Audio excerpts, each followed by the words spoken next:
আজি বছৰৰ প্ৰথমটো চন্দ্ৰগ্ৰহণ পুৱা 9:29 পৰা আৰম্ভ হৈছে চন্দ্ৰগ্ৰহণ। ৰঙৰ উৎসৱত প্ৰভাৱ পেলাব নেকি চন্দ্ৰগ্ৰহণে? ইতিমধ্যে কৌতূহল বৃদ্ধি পাইছে একাংশ লোকৰ মাজত।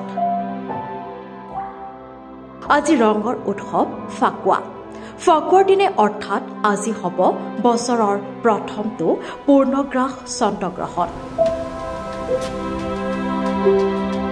14 মাৰ্চত বছৰৰ প্ৰথমটো চন্দ্ৰগ্ৰহণত ইতিমধ্যে কৌতূহল বৃদ্ধি পাইছে একাংশ লোকৰ মাজত।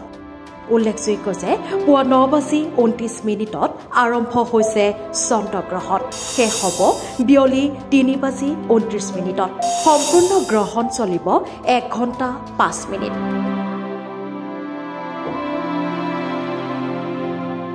এই চন্দ্ৰগ্ৰহণক ইতিমধ্যে কোৱা হৈছে ৰক্ত চন্দ্ৰ বুলি। পৃথিৱীৰ বায়ুমণ্ডলৰ সূৰ্যৰ পোহৰ বিয়পি পৰাৰ বাবে চন্দ্ৰটো ৰঙা ৰঙৰ হ'ব বুলি উল্লেখ কৰা হৈছে।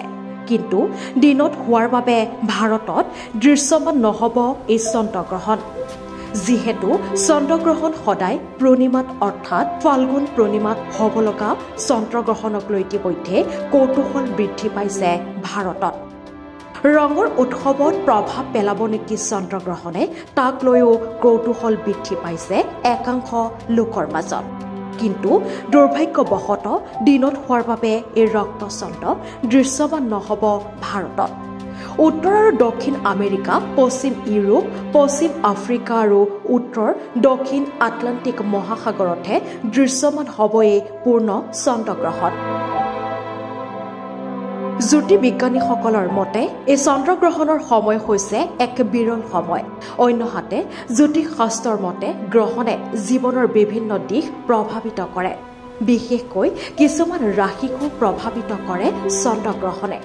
ভাৰতত সাধাৰণতে গ্ৰহণৰ সময়ত মন্দিৰবোৰ বন্ধ কৰা হয়, শুভ কাম ৰীতি নীতি পৰিহাৰ কৰা হয়।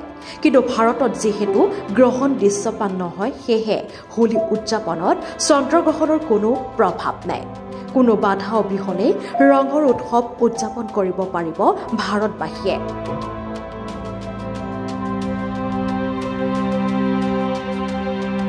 ব্যুৰো ৰিপৰ্ট, PB সংবাদ।